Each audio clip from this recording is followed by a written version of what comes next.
बिस्मिल्लाहिर्रहमानिर्रहीम। अस्सलाम वालेकुम नाज़रीन, आप यूट्यूब चैनल देख रहे हैं। मैं इमरान ख़ान हूँ।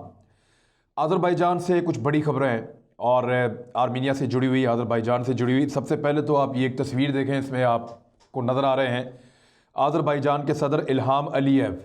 ये फ़ौजी नहीं है लेकिन फ़ौजी यूनिफॉर्म के अंदर है।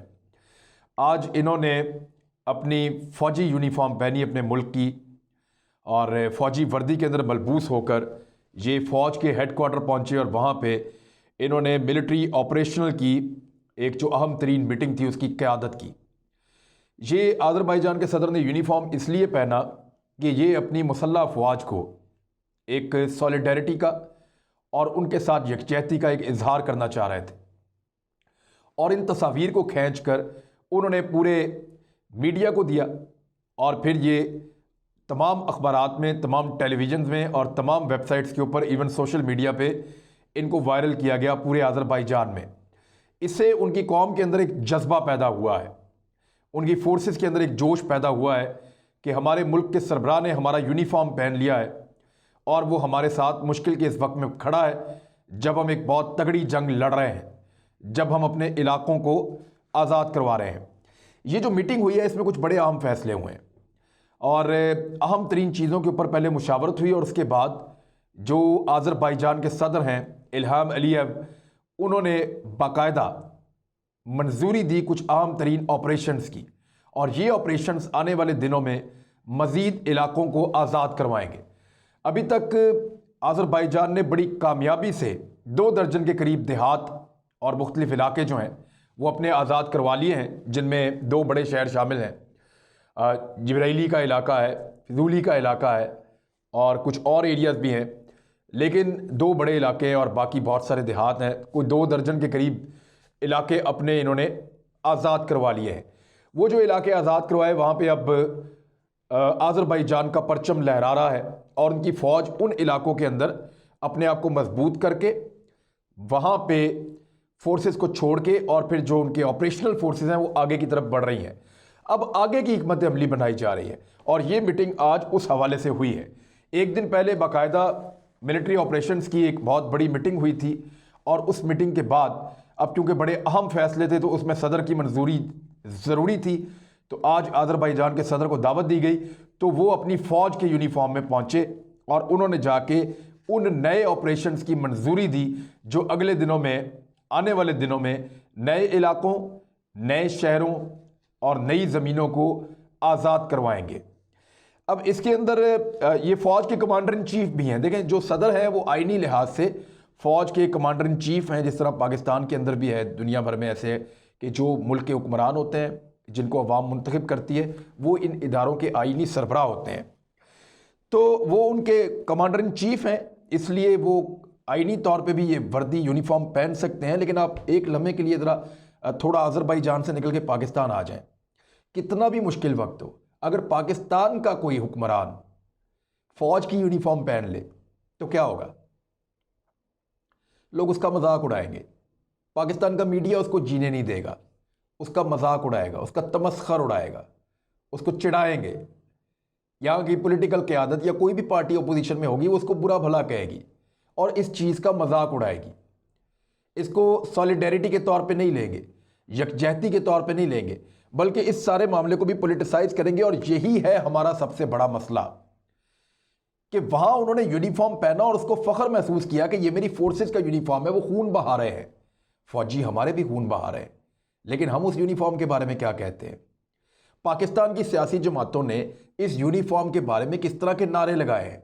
शहबाज शरीफ की गिरफ्तारी के वक्त यूनिफॉर्म के खिलाफ किस तरह के नारे लगाए गए थे? या जो पीटीएम नारे लगाती है वो इस यूनिफॉर्म के खिलाफ कैसे नारे लगाती है? हालांकि ये यूनिफॉर्म भी खून में लुथड़ा हुआ वापस आता है जब किसी माँ को दिया जाता है, किसी बेवा को दिया जाता है, शहीद का यूनिफॉर्म। तो यहाँ पे यूनिफॉर्म से लोग प्यार नहीं करते। पाकिस्तान में आम आदमी तो प्यार करता है, पब्लिक तो प्यार करती है, लोग तो इसके ऊपर जान निछावर करते हैं।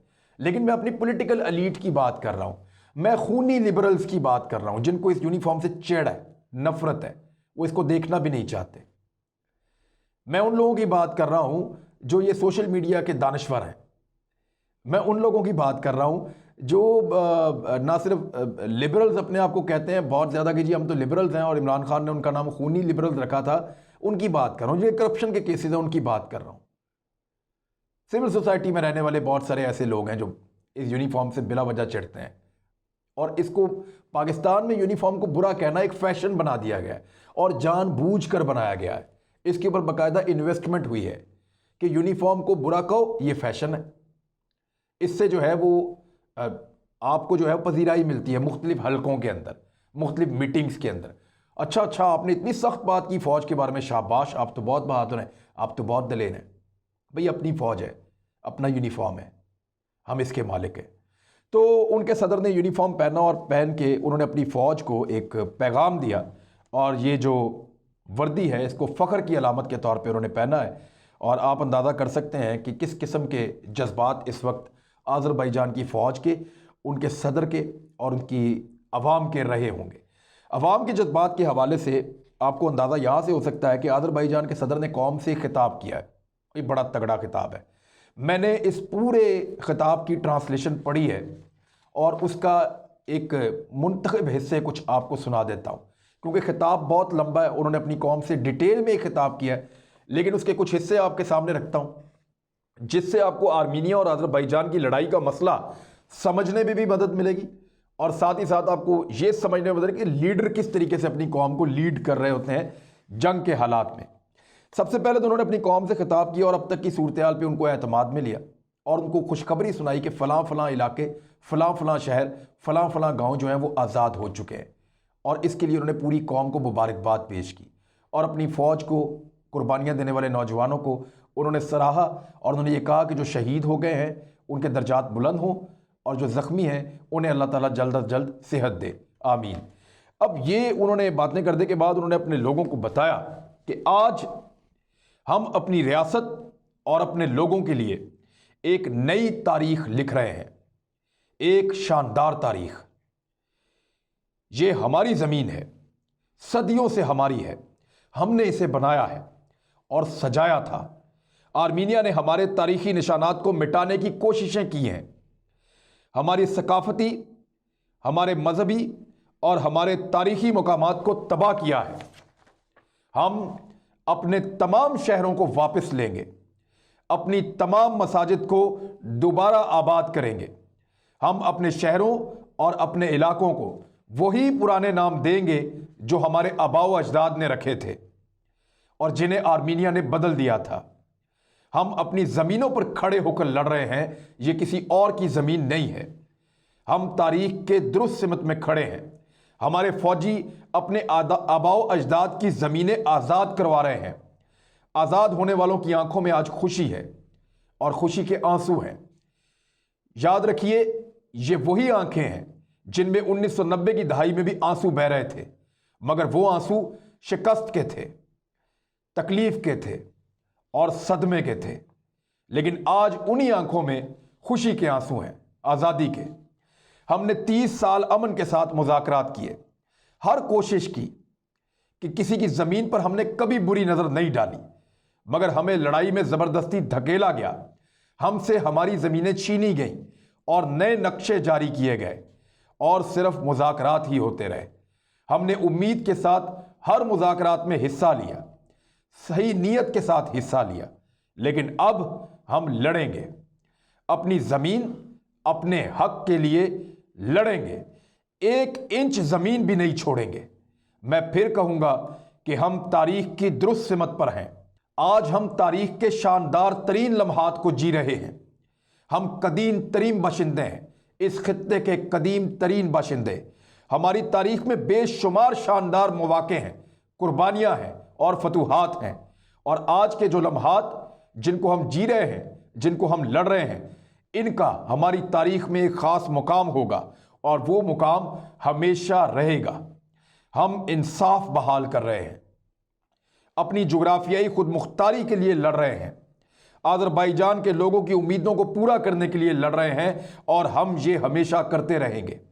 हम हक पर हैं, जीत हमारी होगी। काराबाख हमारा है, काराबाख आज़रबाईजान है। ये थी जी तकरीर इसके बहुत सारे हिस्से मैंने हज़फ कर लिए क्योंकि उसमें उन्होंने सारी डिटेल बताई थी, कब कब मुज़ाकरात किए, दुनिया ने उनके साथ क्या किया और किस किस तरीके से किया। तो वो सारी चीज़ें भी इस तकरीर के अंदर शामिल थी। अब आ जाएं आप लड़ाई के हिस्से पे, तो आज़रबाईजान ने मज़ीद कुछ इलाकों पे पेशरफ्ती की है और जहां उन्होंने पेशरफ्त की है वहां से अब वो हिकमत अमली बना रहे हैं कि फ़र्दर किस हिस्से से उनको ज़्यादा तेज़ी से दबाव डालकर लड़ना है। सैटेलाइट इमेजेस से फ़ायदा ले रहे हैं, ड्रोन से फ़ायदा ले रहे हैं और जो जदीद लड़ाई की टेक्नोलॉजी उनके पास है उससे फ़ायदा ले रहे हैं। एक और ख़बर जो बुखलाहट ज़ाहिर करती है आर्मीनिया की, जो बहुत इम्पॉर्टेंट है, उस खबर में आर्मीनिया ने यह बताया कि Armenian tanks come under their own artillery fire. ये आज़रबाईजानी मिनिस्ट्री ने यह स्टेटमेंट जारी किया और कुछ तस्वीर दी हैं कि आर्मीनिया के जो टैंक्स आज़रबाईजान से लड़ने के लिए आ रहे थे, उनकी फ़ौज इस कदर बुखलाहट का शिकार है कि हमारे हमले के जवाब में उन्होंने इतने ज़्यादा आर्टिलरी फायर किए कि उनके अपने कुछ टैंक्स तबाह हो गए उनकी अपनी आर्टिलरी के फायर से, और हमें उनको नहीं मारना पड़ा। तो ये एक फ़ौज अगर कोई नुकसान करती है दूसरी फ़ौज का, तो ज़्यादातर अपने ऊपर डालती है कि ये टैंक्स हमने तबाह किए हैं, ये गाड़ियाँ हमने तबाह की हैं। लेकिन आज़रबाईजान जो है वो झूठ से ज़्यादातर काम नहीं ले रहा। उन्होंने ये बताया कि ये जो टैंक तबाह हुए हैं हाल ही में, आज के दिन में, ये सारे के सारे आर्मीनिया ने खुद पीछे से बम्बारमेंट की है और उनकी अपनी आर्टिलरी के फायरों से इनके टैंक्स तबाह हुए हैं। अब अगले इलाकों पे इससे पहले कि पेशरफ्त हो और नई डेवलपमेंट्स आएँ, जो आज़रबाईजान के सदर हैं उनका शेड्यूल ज़रा आप गौर करें कि लीडर किस तरह लीड करते हैं। वो रोज़ाना सुबह अपने दफ्तर के बाहर बैठकर ओपन एरिया में एक इंटरव्यू देते हैं, कभी CNN को, कभी BBC को, कभी अल अरेबिया को, कभी TRT को। वो रोज़ाना सुबह एक इंटरव्यू देते हैं। वो इंटरव्यू देने के बाद वो दुनिया के मुख्तलिफ रहनुमाओं से बातचीत भी करते हैं। फिर उसके बाद वो अपनी इकॉनमी को और इन सारी चीज़ों को भी देखते हैं। फिर वो अपनी फ़ौज की मीटिंग भी लेते हैं और फिर पब्लिक के साथ और बाकी मामलात भी वो सारे अपने डील करते हैं। तो एक इंतहाई मसरूफ़ वक्त आज़रबाईजान के सदर इल्हाम अलीयव इस वक्त गुजार रहे हैं। उन्होंने आज रूस के सदर से बातचीत की है और उनकी ये कोशिश है कि और उन्होंने कहा ये बात इंटरव्यू देते हुए कहा CNN तुर्क को, CNN को उन्होंने ये बताया कि पुतिन जो है वो इस वक्त आर्मीनिया और आज़रबाईजान दोनों से ताल्लुकात बनाना चाहते हैं। तो ये बात बिल्कुल ठीक है, लेकिन अगर इंसाफ करें तो हम अपनी ज़मीनें वापस ले रहे हैं। तो तुर्क सदर को इसमें कोई एतराज़ नहीं होगा। मेरी आज भी उनसे बात हुई, इन्होंने आज दोबारा उनसे जो रूसी सदर हैं उनसे इन्होंने आज दोबारा बात की। मैं पुतिन की बात कर रहा हूँ। व्लादिमीर पुतिन जो है उनके हवाले से स्टेटमेंट था कि वो आर्मीनिया से और आज़रबाईजान से एक ही वक्त में अच्छे ताल्लुकात बनाना चाहते हैं, लेकिन इन दोनों के बीच में एक कन्फ्लिक्ट है और उसका हल वही है जो बैनुल-अक़वामी करारदाद है। तो हम अपनी ज़मीनों पर खड़े होकर लड़ रहे हैं, अपनी ज़मीनों को वापस हासिल कर रहे हैं। ईरान के हवाले से उन्होंने कहा कि उनको अब वो तशवीश नहीं है जो माजी में थी। ईरान ने अब अच्छा रोल प्ले किया है और ख़ास तौर पे उनकी जो क़यादत है उसकी जानिब से जो नेक तमन्नाओं का इजहार किया गया आज़रबाईजान के लिए, वो बड़ा पॉजिटिव है। और साथ ही साथ उन्होंने अमेरिका के हवाले से भी अपने ख्यालात का इजहार किया। इस वक्त आज़रबाईजान के पास बेहतरीन मौका है, वो इसलिए कि दुनिया के अहम तरीन ममालिक कोरोना वायरस की वजह से फंसे हुए हैं, इकॉनमी की वजह से फंसे हुए हैं। अमेरिका में इंतखाबात चल रहे हैं, यूरोप कोरोना वायरस में फंसा हुआ है, वहाँ दूसरी वेव आ रही है। कोई मुदाखलत नहीं कर पाएगा। छीन सकते हो तो छीन लो अपनी ज़मीनें, ये तुम्हारे पास मौका है। और इस मौके को देखते हुए हमें पाकिस्तानियों को और चीन के लोगों को भी एक सबक सीखना होगा और समझना होगा कि अपनी ज़मीनें कैसे वापस ली जाती हैं। ये इस वक्त हम तारीख़ के उस हिस्से में नहीं जी रहे जहाँ पे मुज़ाकरात के साथ ज़मीनें मिल जाएंगी। हम तारीख़ के उस हिस्से में जी रहे हैं जहाँ तारीख़दान लिखेगा कि ज़ोरे बाजू से अपने इलाके आज़ाद करवाए जाते थे। अच्छा, इसके अलावा जो है वो कुछ और ख़बरें हैं। आज़रबाईजान ने आज दोबारा तफसीलात जारी की हैं कि उनके सिविलियंस की जो शहादतें हैं वो 28 तक पहुँच गई हैं, जबकि उनके जो ज़ख्मी होने वाले लोग हैं वो 150 के करीब लोग जो है वो शदीद ज़ख्मी हुए हैं। आज़रबाईजान के आर्मीनिया जो क्लस्टर बम फेंके हैं या जो रॉकेट फायर किए हैं उन्होंने सिविलियन इलाकों में किए हैं। उनकी घबराहट और बुखलाहट इस तरह की है कि कभी वो सिविलियंस पे अटैक करते हैं, कभी अपने ही टैंकों के ऊपर जो है वो बम फेंक देते हैं, आर्टिलरी का फायर फेंक देते हैं।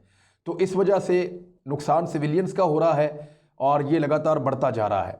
28 आज़रबाईजानी जो है वो 7 सितंबर तक शहीद हो चुके हैं, जो सिविलियंस हैं, फ़ौजी तादाद नहीं है यहाँ पे, जबकि 144 जो है वो ज़ख्मी हो चुके हैं, लगभग 150 के करीब, और 66 फैसिलिटीज़ तबाह हो गई हैं, सहूलियात, जबकि 427 मकानात तबाह हो चुके हैं।